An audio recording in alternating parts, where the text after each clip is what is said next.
सुखमर्थकोटिं सर्वेषु साधनवेरेषु चिरं निरासः वर्षन्तमेव सहजाद्भुतं शौभधारं श्रीराधिका चरणरेणुमहं स्मरामि। कलिजुग पावन अवतार राधा कृष्ण मिलित तनु श्री श्री श्रीमन महाप्रभुर कृपा धन्यगण्य प्रबोधानंद सरस्वती श्रीपाद विरचित श्री श्री राधा रससुधानिधि नामक जे दिव्य ग्रंथेर आस्वादन आमरा जुगल अनुकम्पाय करे चलेछि तार सूचना करछि। श्लोके श्रीपाद बोललेन,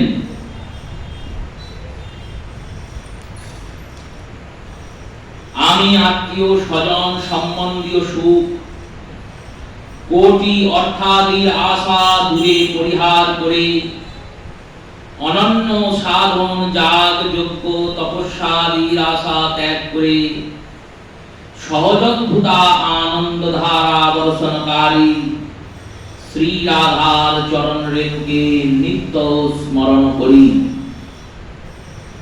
श्रीमती राधा रानी कृपार कोटि भाग श्रीमती चरण थेके खसित एकटी रेणु। रेणुम शब्देर प्रयोग यदि करतेन श्लोके सेखाने बहुवचने प्रयोग हतो, किन्तु श्लोके तिनि रेणु बोलेছেন। रेणु माने एकटी धूलिकणा। श्रीमतीर चरण থেকে খসিত একটি ধূলিকণাও যদি আমাদের মস্তকের উপর এসে পড়ে ওই রাধা রানীর চরণ খসিত ধূলিকণার প্রভাবে আমরা আনন্দের সমুদ্রে শুধুমাত্র ভাসবো তাই নয়, আবামর ডুবে গিয়ে গোবিন্দের সেই প্রেমানন্দে নিমজ্জিতই হয়ে থাকবো। এমনই রাধা রানীর কৃপা। তাই তো নরোত্তম বলছেন, জয় জয় রাধা রাম বৃন্দাবন যার ধাম, কৃষ্ণ সুখ বিলাসের নিধি, হেন রাধা গুণগান না শুনিল মোর গান, বঞ্চিল মোরে হেন বিধি। রাধা রানী অপার করুণাময়ী, তার করুণা কৃপা কটাক্ষে কি বর্ণনা করব। রাধা কৃপা কটাক্ষে স্বয়ং মহাদেব বলছেন। রাধা কৃপা কটাক্ষ বলে একটি স্তোত্র আছে, রাধা রানীর অতি প্রিয়। সেই স্তোত্রটির রচনা স্বয়ং দেবাদিদেব মহাদেব করেছেন। এই মহাদেব তিনি রাধা কৃপা কটাক্ষে বলছেন, রাধা রানীর কৃপার কটাক্ষের লবলেশ যদি পড়ে যায় কারোর উপর, ওই ব্যক্তি যদি নাস্তিক হন, যদি বেদ নিন্দক হন, এমনকি যদি যবনাদি নীচ হন, তাও তিনি শ্রী গোবিন্দের সখী রূপে বরণীয় হয়ে গিয়ে সেখানে বসবাস করেন। বর্ষানার শ্রীজি মন্দিরে এক ব্যক্তি তিনি পাখার সেবা করেন, পাখা টানেন। আগেকার দিনে টানা পাখা ছিল তো, এখনো বর্ষানাতে পাখা টানা হয়, রাধা বল্লভজিকে পাখা টানা হয়, অনেক মন্দিরে এখনো আছে ব্রজে। সেই পাখা টানেন তিনি পাখা টানেন। এবার ভগবান যতক্ষণ দরজা খোলা আছে, দর্শন সুলভ, ততক্ষণ তো তিনি পাখা টানছেন আর দেখছেন গোবিন্দকে, রাধা রানীকে। কিন্তু যখন ভগবান শয়নে যাবেন, শয়নের সময় দরজা বন্ধ হয়ে যাবে, পাখাটা তো বন্ধ হলে হবে না, পাখাটা তো টানতেই হবে। দুটো ছিদ্র থাকে, ছিদ্র দিয়ে দড়ি বের করা থাকে, আর যারা পাখা টানে তারা ওই দড়িটা ধরে টানতেই থাকে। এইভাবেই সেবা হয়, এখনো হয়। তিনি মধ্যরাত্রি সময় মধ্যরাত্রিতে পাখা টানছেন। এইরকম যখন পাখা টানছেন, ভগবান শ্যাম সুন্দর তার ইচ্ছা হয়েছে যাই গিয়ে তার সঙ্গে একটু কথা বলে আসে। ছোট্ট শিশুরূপ ধারণ করেছেন, আর শিশুরূপ ধারণ করে তার কাছে গিয়ে উপস্থিত হয়েছে। উপস্থিত হয়ে শ্যামসুন্দর বলছেন, তুমি যে এত রাতে কষ্ট করছো, এই কষ্ট করে কি পাবে? তিনি বললেন, কেন? আমি এই কষ্ট করছি, দুটো পয়সা হবে, তবে আমার পরিবার চলবে, আমার বংশানুক্রমিক এইটাই কাজ। আমার বাপ ঠাকুরদাও এই কাজ করেই পরিবার চালিয়েছেন, আর আমিও এই কাজ করেই পরিবার প্রতিপালন করব। শ্যামসুন্দর বললেন, পরিবার প্রতিপালনের তো অনেক রকম বৃত্তি আছে, এত কষ্ট করার কি দরকার? বললেন, তুমি বুঝবে না, তোমার বাড়ি কোথায়? তিনি বললেন, আমার বাড়ি তো নন্দগ্রামে। তাহলে এখানে কি করছো? ঘটনাটা তো বর্ষনায় ঘটছে, নন্দগ্রামে বাড়ি, তাহলে এখানে কি করছো? বললেন, এখানে আমি প্রত্যেক দিন রাত্রে আসি, আর রাত্রে এসে এখানে শয়ন করি। যখন ভোরবেলা হয় তখন এখান থেকে নন্দগ্রাম চলে যায়। তিনি ভাবছেন, এ আবার কিরকম কথা? ছোট্ট ছেলে বাড়িতে ঘুমায় না, বাড়িতে না ঘুমিয়ে এত দূরে, কোথায় নন্দগ্রাম, কোথায় বর্ষনা, 6-7 কিলোমিটার দূরত্ব, এই এত দূরে নন্দগ্রাম থেকে বর্ষনায় আসে শয়ন করতে। তোমার বাবা মা বকে না? বললেন, না না, বকে না। তুমি আমার বন্ধু হবে? বললেন, হ্যাঁ হবো। এবার বন্ধু হয়েছে। বন্ধু হওয়ার পর প্রত্যেক দিন রাত্রিবেলা হয়ে যায় মধ্যরাত্রি, আর যেই মধ্যরাত্রি মন্দিরে তো কেউ থাকে না, ওই পাখা যে টানে সেই থাকে, আর কেউ নেই মন্দিরে। ভগবান প্রত্যেক দিন বেরিয়ে চলে আসেন, আর প্রতিদিন ওনার সঙ্গে গল্প করেন। একদিন রাধারানী বলছেন, তুমি প্রতিদিন রাতে যাও কোথায় বলো তো? বললেন, আমার এক বন্ধু আছে, বাইরে পাখা টানে, ওর সঙ্গে গল্প করতে যায়। রাধারানী বললেন, তুমি যাও, আমাকে নিয়ে যাও না কেন? আমি আজকে যাব। এই বলে শ্রীমতীও গিয়েছেন। শ্রীমতীকে দেখে বলছেন, লালা, এটাকে? বলেন, এটা আমার বান্ধবী, ইনি তো সব, এনার কৃপাতেই তো আমি সব করে বেড়াচ্ছি। যখন গোবিন্দ গিরিরাজ ধারণ করেছেন না, 7 ক্রোশ লম্বা গিরিরাজ, 7 দিন 7 রাত ধরে দাঁড়িয়ে আছেন। যারা গয়লারা আছে তারা ভাবছে, কি করে হয়? একটা ছোট্ট 7 বছরের ছেলে, ভগবানের তো 7 বছর বয়স, এবার 7 বছরের ছেলে বাম হাতে কড়ি আঙুলের নখের অগ্রভাগ, মানে নখের যে চুচালো ভাগটা হয়, ওইটুকুতে ভগবান গিরিরাজটা ধরে দাঁড়িয়ে আছে। এইরকম 7 দিন 7 রাত্রি অনবরত বৃষ্টি হচ্ছে, অনবরত গিরিরাজ ধরে আছেন। কি করে এটা করতে পারেন? ইনি কোনো সাধারণ বালক নন, এ তো সহজেই প্রমাণ হবে। সামান্য দর্শন করলেই আমরা যদি কিছু একটু অলৌকিক দেখতে পাই, তাতেই তাকে মহাপুরুষ বানিয়ে ফেলি। আর এত বড় অলৌকিক কাণ্ড, কর্তুম অকর্তুম অন্যথা কর্তুম, এ তো অন্যথা কর্তুম কর্ম, যেটা কেউ করতে পারবে এটাও ভাবা যায় না, সেই রকম কাজ। গিরিরাজকে পরিক্রমা দিতে পারবে এটা ভাবা যায়, করা যায়। গিরিরাজের দু একটা পাথর এদিক থেকে সরিয়ে ওদিকে রাখতে পারবে এটাও ভাবা যায়, করা যায়।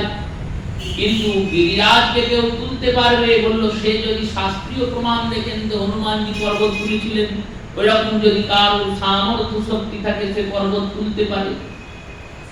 কিন্তু পর্বতটা তুলে ওই বাম হাতের কড়ি আঙুলের নখের অগ্রভাগে 7 দিন 7 রাত নিয়ে এক জায়গায় দাঁড়িয়ে আছে। আর দাঁড়িয়ে আছেন তাই নয়, এক হাতে পর্বত ধারণ করেছেন, গিরিধারী হয়েছেন, আর এক হাতে বাঁশিও বাজাচ্ছেন। ভগবানের যে 4টে শক্তি অধিক, রূপমাধুর্য, লীলা মাধুর্য, বেণু মাধুর্য আর প্রেম মাধুর্য, এই চতুর্শক্তির মধ্যে বেণুর যে মাধুর্য, এই রকম বাঁশি কি কেউ বাজাতে পারবে জগতে? এক হাতে বাঁশি বাজাচ্ছে, এক হাতে বাঁশি বাজছে, একটাও সুর ভুল হচ্ছে না, তাল ভুল হচ্ছে না। সেই এই অকর্তুম অন্যথা কর্তুম সর্বসমর্থবান ভগবানকে দেখে চিন্তা করছেন এই রকম কাজ তিনি কি করে করতে পারেন। নন্দ বাবাকে গিয়ে জিজ্ঞেস করেছেন, ভাগবতেও এই প্রসঙ্গের উল্লেখ হয়েছে। নন্দ বাবা ভাগবতে উত্তর দিয়েছেন, গোপদের বলেছেন, শোনো, যখন গর্গাচার্য নামকরণ করতে এসেছিল তখন বলেছিল নারায়ণ সমগুণ, আমার ছেলের মধ্যে নারায়ণের সমান গুণ আছে, তাই কখনো কখনো নারায়ণের আবেশ আমার ছেলের মধ্যে হয়। আবেশ মানে ভর হয়, মানে নারায়ণের ভর হয়, তাই নারায়ণের শক্তিতে সেই সব কাজ করে। আর গর্গ সংহিতাতে, গর্গাচার্যের সংহিতাতে নন্দাও কৃষ্ণ নামের বর্ণনা দিয়েছিলেন, বললেন কৃষ্ণ নামের মধ্যে 6টা দেবতা আছেন, কারণ ভগবান তো সরৈশ্বর্যপূর্ণ। 6টা ঐশ্বর্য যার মধ্যে আছে তিনি ভগবান। ভগবান তো সবাই নন, 6টা ঐশ্বর্য সম্পূর্ণ থাকলে তবে তিনি ভগ। আর ভগযুক্ত যিনি তিনি ভগবান, যেমন যশযুক্ত যিনি যশবান, রূপযুক্ত যিনি রূপবান, ধনযুক্ত যিনি ধনবান, বিত্তযুক্ত যিনি বিত্তবান, তেমনি ভগযুক্ত যিনি তিনি ভগবান। 6টা ঐশ্বর্য কি কি বললেন? সম্পূর্ণ সৃষ্ট ঐশ্বর্য বীর্য, জ্ঞান যশ বৈরাগ্য তথা সম্পূর্ণ শ্রী। সুন্দরতাটা কেমন? বললেন সম্পূর্ণ, অসম্পূর্ণ নয়। ভগবানের সুন্দরতা কখনো হ্রাস পায় না, ক্রমবর্ধমান, দিন দিন বাড়তেই থাকে। সম্পূর্ণ ঐশ্বর্য, ঐশ্বর্য মানে অলৌকিক শক্তি। ভগবানের এই অলৌকিক শক্তিটা হ্রাস পায় না, বাড়তেই থাকে। আর বীর্য, বীর্য মানে বীরত্ব, ভগবানের বীরত্ব কখনো হ্রাস পায় না, সেই বীরত্বও বাড়তে থাকে। যশ, জ্ঞান, বৈরাগ্য, এই 6টা ঐশ্বর্য যার মধ্যে সম্পূর্ণ রূপে আছে তিনি ভগ। আর ভগযুক্ত যিনি তিনি ভগবান। যখন শাস্ত্রীয় মর্যাদাতে সমস্ত আচার্যরা বসেছেন, আর রাম কৃষ্ণের মধ্যে, রাম আর কৃষ্ণ এই দুইয়ের মধ্যে বিভাগ হয়েছে যে রাম সম্পূর্ণ ভগবান না কৃষ্ণ সম্পূর্ণ ভগবান। সব জায়গাতে একমাত্র গোবিন্দকেই ভগবান রূপে স্থাপনা করা হয়েছে, কারণ গোবিন্দম আদি পুরুষম তমহম ভজামি। ইনি ভগবান সম্পূর্ণ রূপে, এনার মধ্যে কোনো অপূর্ণতা নেই, ইনি সম্পূর্ণ পরিপূর্ণ। সেই 6টা দেবতা এনার মধ্যে আছেন। ককারেশ্চ কমলাপতি, ঋকারেশ্চ রাম, সকারে শরদীপবাসী, নকারেশ্চ নরসিংহম তথা দৌ বিসর্গ নরনারায়ণ সরৈশ্বর্যপূর্ণ কৃষ্ণ। গর্গের স্তুতি গর্গাচার্য নন্দকে বলছেন, এই যে কৃষ্ণ নামটা আমি দিলাম, এই কৃষ্ণ নামটার মানে শোনো। কৃষ্ণের মধ্যে ক শব্দের অর্থ হলো কমলাপতি। কমলাপতি মানে নারায়ণ। নারায়ণ যেমন সর্বাঙ্গ সুন্দর, তেমনি তোমার পুত্র সর্বাঙ্গ সুন্দর, তাই সম্পূর্ণ শ্রী তোমার পুত্রের মধ্যে বিদ্যমান। কয়ের পরে ঋকার যোগ হয়েছে, কৃষ্ণ তো এই ঋকার মানে হচ্ছে রাম। রাম যেমন বীরত্বের প্রতীক, সেই রকম রামের মতো তোমার পুত্রের বীরত্ব। সকারে শ্বেত দ্বীপবাসী, শ্বেত দ্বীপবাসী মানে গোলকবাসী গোবিন্দ। এই গোলকবাসী গোবিন্দ যেমন পরাত্মা পরব্রহ্ম, সেই পরব্রহ্ম পরমাত্মা স্বরূপ ভগবান শ্রীকৃষ্ণ, এনার মতো ঐশ্বর্য কারুর নেই। শ্বেত দ্বীপবাসী ঐশ্বর্যবান, তাহলে সৃষ্ট ঐশ্বর্য বীর্য। আর 6 পর নকারে নরসিংহ, নরসিংহ হচ্ছেন যশের প্রতীক, আর নরনারায়ণ জ্ঞান আর বৈরাগ্যের প্রতীক। এই 6টা নামের মধ্যে 6টা দেবতা আছে ভগবান কৃষ্ণের। এই 6টা দেবময় গোবিন্দ বলে গোবিন্দ এই কাজ করেছেন। এবার সবার উত্তর পাওয়া গিয়েছে, নন্দরাজার উত্তর, গর্গাচার্যের উত্তর, কেন ভগবান গোবর্ধন ধারণ করেছেন। শেষমেশ সূরদাসজি তিনি কলিযুগে ভগবানের এই লীলার ব্যাখ্যা করছেন। এই সূরদাস হচ্ছেন স্বয়ং উদ্ধব। উদ্ধবজি সূরদাস রূপে অবতীর্ণ হয়েছেন, তাই ইনি তো ঘরের লোক, ঘরের কথা জানেন। তিনি বলছেন দেখো, সবাই যখন নিজ নিজ ব্যাখ্যা করছেন যে এই কারণে ভগবান কৃষ্ণ গোবর্ধন ধারণ করেছেন, তখন শেষমেশ গয়লারাজে জিজ্ঞেস করতে লাগলেন গোপালকে, গোপাল তুমি এই যে গিরিরাজ ধরে আছো, কেন ধরে আছো, কি করে ধরে আছো, এত শক্তি তুমি কোথায় পেলে? গোবিন্দ বলছেন कुछ तो माखन का बल खाइयो, ग्वालन ने कियो सहाय, राधे जू की कृपा से गिरिवर लियो उठाए।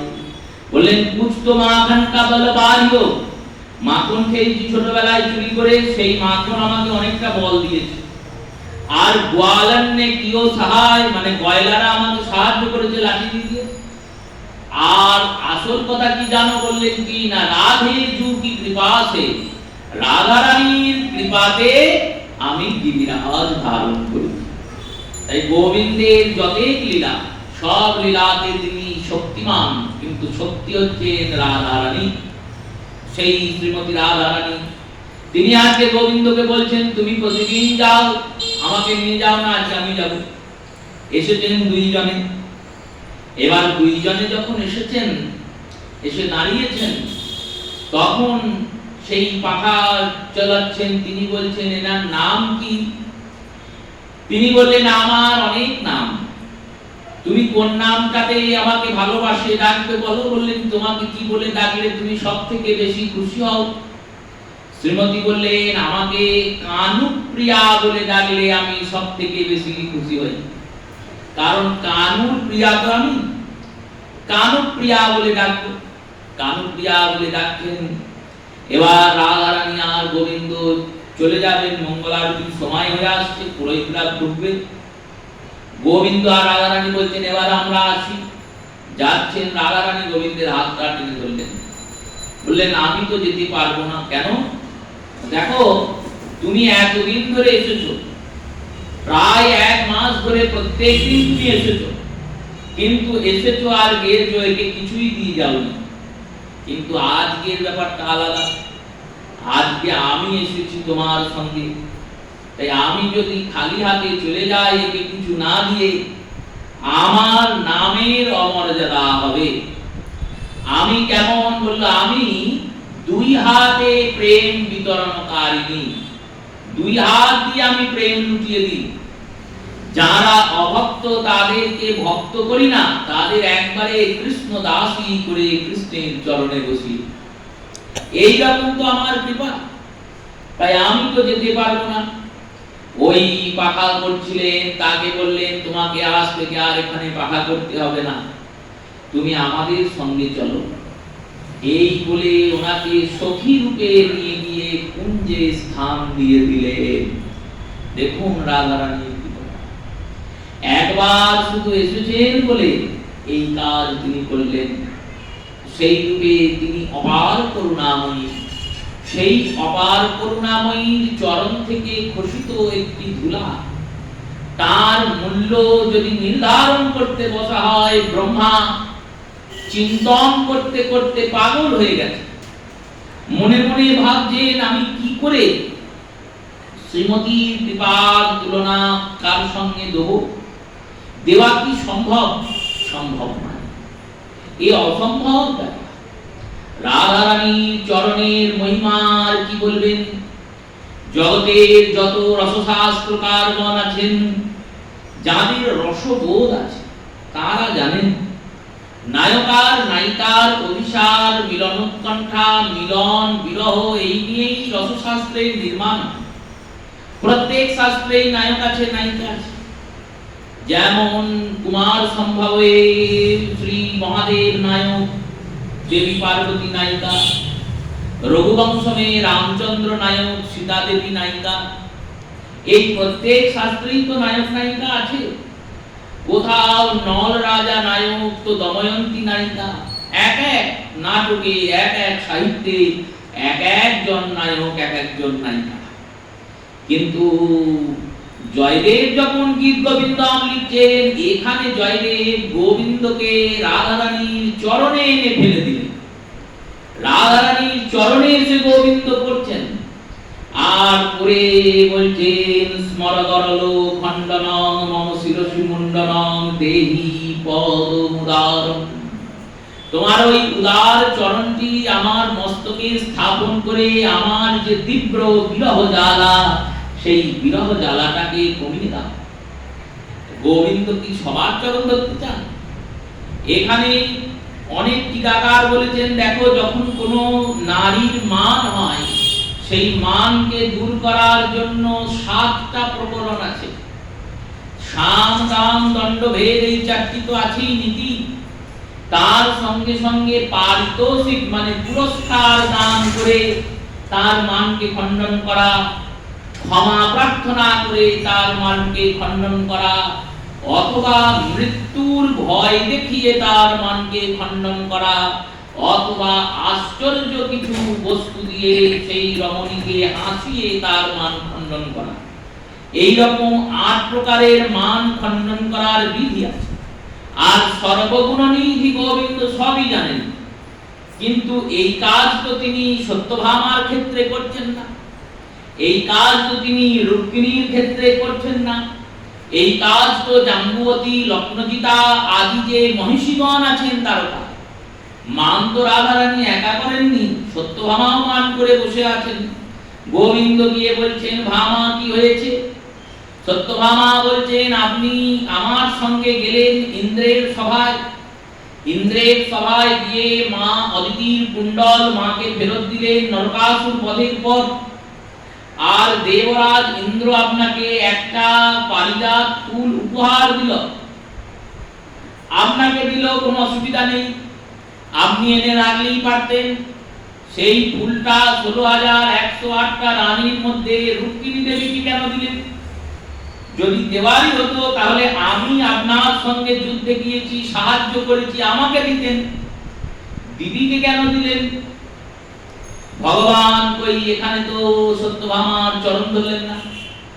ভগবান বললেন, বেশ, রুক্মিণীকে পারিজাত ফুল দিয়েছি, তোমাকে পারিজাত বৃক্ষটা এনে দিয়ে দেবো, বৃক্ষটা এনে দিয়ে দেবো। কিন্তু রাধারানী তো পারিজাত ফুল চাননি, রাধারানী তো কোনো কিছুই চাননি, কৃষ্ণ সঙ্গ সেটাও চাননি। গোবিন্দকে বলছেন, তুমি যেখানে ছিলে সেখানেই থাকো গা, আমার সঙ্গ করতে এসো না। ওই কালকে রাত্রি বেলায় যেখানে ছিলে সেই চন্দ্রাবলীর কুঞ্জে নিবাস করো, আমার কাছে এসো না। ওই এই কথা শোনা মাত্র ওই ভগবানের হৃদয় ভেদ করে গেছে। তিনি চারিদিকে অন্ধকার দেখছেন, চিন্তা করছেন কি করে রাধারানীর মান দূর হবে। প্রলাপের মতো বকে যাচ্ছেন, পাগলের মতো, উন্মাদের মতো বলে যাচ্ছেন, চাহমুখ তুলিলাই চাহমুখ তুলি, পরশিতে চাইমই চরণের ধুলি। তোমার চরণের ধুলো আমি স্পর্শ করতে চাই। দেখো আমি যে পিতবাসন করি, ভগবানের নাম পিতবাস। ভগবান চরিতামৃতে বলছেন, মুই পিতবাস শ্রী রাধার দাস, ইহাতে সন্দেহ যাহার, কোটি জন্ম যদি ভজে তবুও না পায় মোর চরণের বাস। আমি পিতবাস।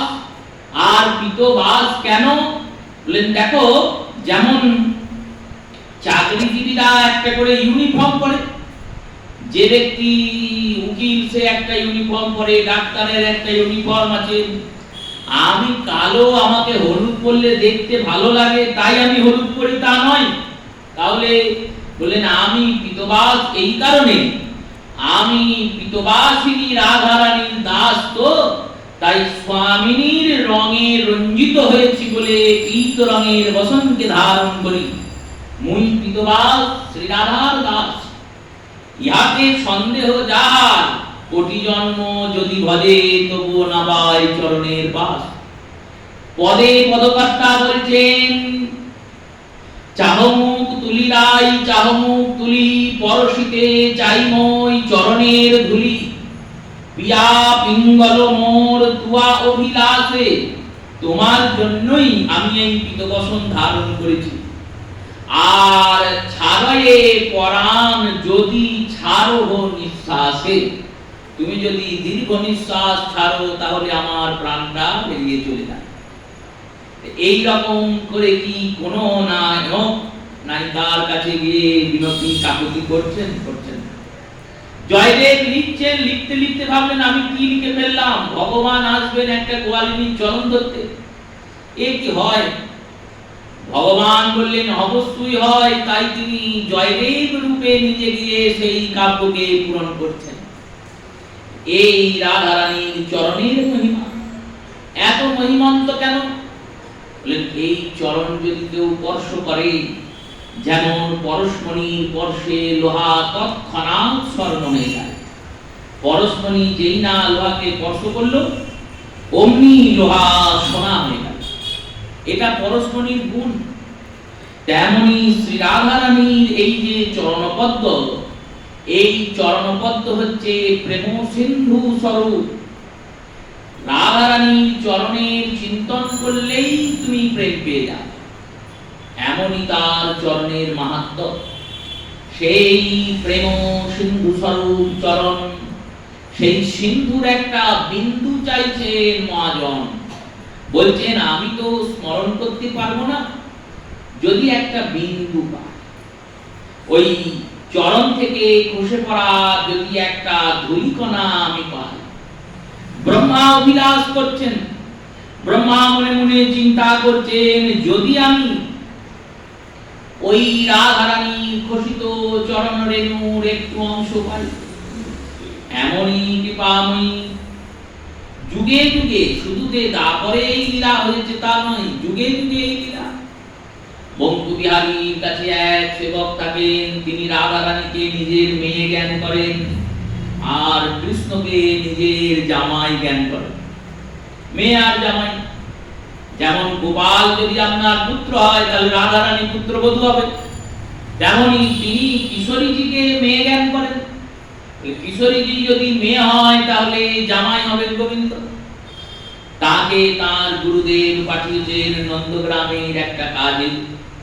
নন্দগ্রাম গিয়েছেন, নন্দের ভবনে গিয়ে দাঁড়িয়েছেন, নন্দ ভবনে প্রণাম করেছেন। গ্রীষ্মের দিন, গলা শুকিয়ে যাচ্ছে, পাহাড়ের চড়াই উঠেছেন, বসে বসে হাঁপাচ্ছে। ভগবানের দয়া হয়েছে, ভগবান জল নিয়ে গিয়ে বলছেন বাবা তোমার গলা শুকিয়ে গেছে মনে হচ্ছে, একটু জল খাও। তিনি বলছেন এটা জামাইয়ের বাড়ি, এখানে জল খেতে নেই। এটা জামাইয়ের বাড়ি, নন্দের গ্রাম, এটা জামাইয়ের বাড়ি, তো এখানে জল পান করতে নেই। আমার মেয়ে এখানে পুত্রবধূ। এবার এই করে নন্দগ্রাম থেকে হাঁটতে হাঁটতে বৃন্দাবন আসছেন। তখন তো এত পথঘাটের রাস্তা জনবাহন ছিল না, আর চঞ্চনে রোদে মাথা ঘুরে পড়ে গেছে। গোবিন্দ গিয়েছেন রাধারানীর কাছে, আর গিয়ে বলছেন তোমার বাবা মাথা ঘুরে পড়ে আছে। রাধারানী বলছেন আমার বাবা মাথা ঘুরে পড়ে আছে মানে? এক ভক্ত সে তোমাকে মেয়ে মনে করে আর আমাকে জামাই মনে করে, সম্বন্ধ। এই কারণেই তো মহাজনগণ বলেন সম্বন্ধটা তুমি তৈরি করো, নির্বাহ গোবিন্দ করো। তুমি তৈরি করো, সম্বন্ধ করিয়া ভজে তারে কৃষ্ণ নাহি ত্যাজে, আর সবই মরে অকারণ। একবার করেই দেখো না, তুমি ভুলে যেতে পারো, ভগবান কিন্তু ভুলবেন না। আরে রত্নাবলীকে ভোলেননি গোবিন্দ, বামন অবতারে গিয়ে দাঁড়িয়েছেন, বলি কন্যা রত্নাবলী বামনকে দেখে ভাবছেন এরম যদি ছেলে হতো কোলে বসিয়ে দুধ খাওয়াতাম। ভগবান বললেন তথাস্তু।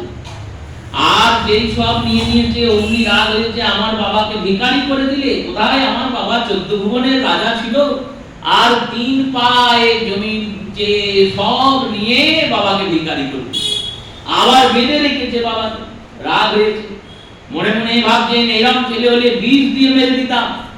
ভগবান বলছেন তাও যাও, 2 ইচ্ছায় তোমার পূর্ণ হবে। ইনিই তো পুতনা হয়ে এসেছেন, পুতনার সেই রত্নাবলীর কথা ভগবান মনে রেখেছেন। শূর্পণখা ভগবানকে প্রতিরূপে চেয়েছেন, সেই অবতারে সীতার উপর আক্রমণ করেছেন বলে রামচন্দ্র বলেছেন এর নাক কান কেটে দাও। নারী হত্যা করা মহাপাপ, কিন্তু এ যা করেছে দণ্ডের পাত্র, দুই দিকই মধ্যস্থতা করতে হবে। তাই শূর্পণখার নাক কান কেটে কুরূপ করে দিয়েছে। সেই কুরূপ শূর্পণখা কুব্জা হয়ে এসেছেন যখন ভগবানকে আবার কুব্জাকে সুন্দরী করে তাকে পত্নী রূপে মর্যাদা দিচ্ছেন।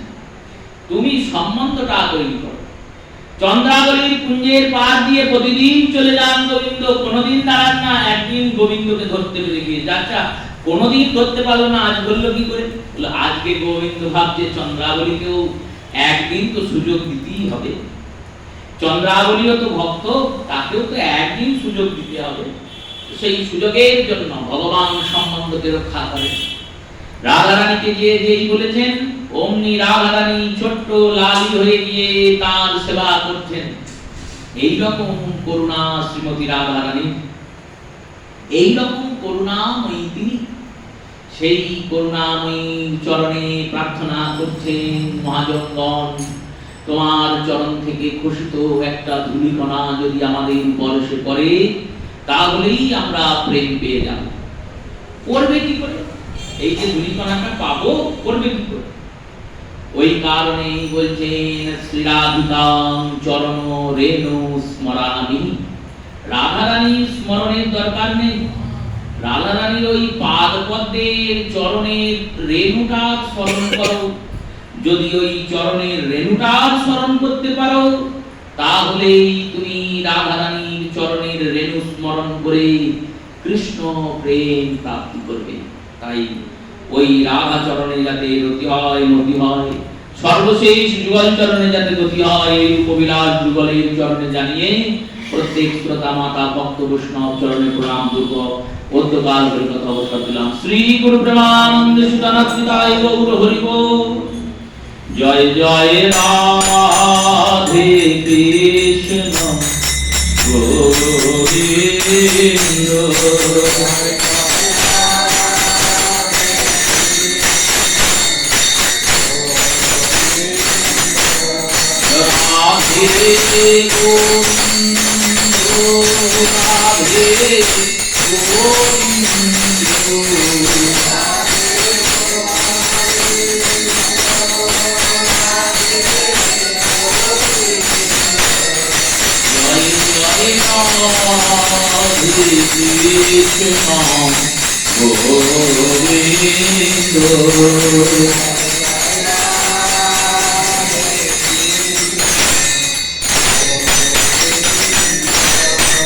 জয় জয়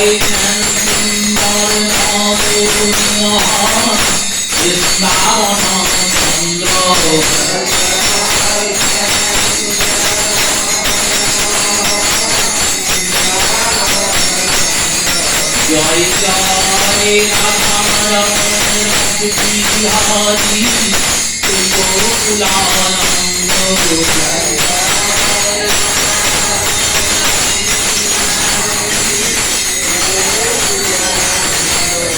জয় জয় রাধাকান্ত রাধা বিনোদী জয় রাধে গোবিন্দ।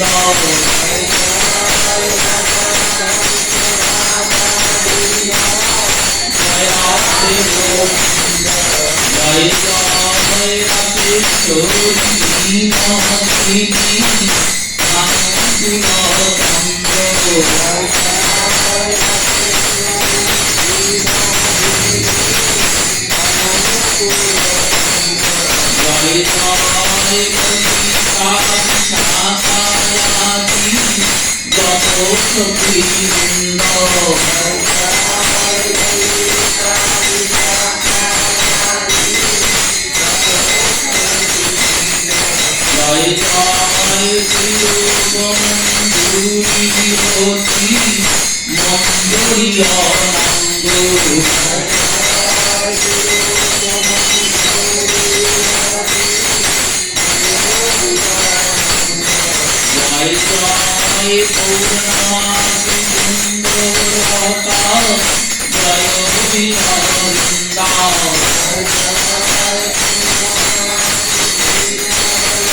জয় রাম বৃন্দাবন বিলাসী রাধা রানী জয় রাম বিশ্বভানু রাজনন্দী রাধা রানী জয় রাম মহাভাব স্বরূপিণী রাধা রানী জয় রাম অপার করুণাময়ী রাধা রানী জয় রাম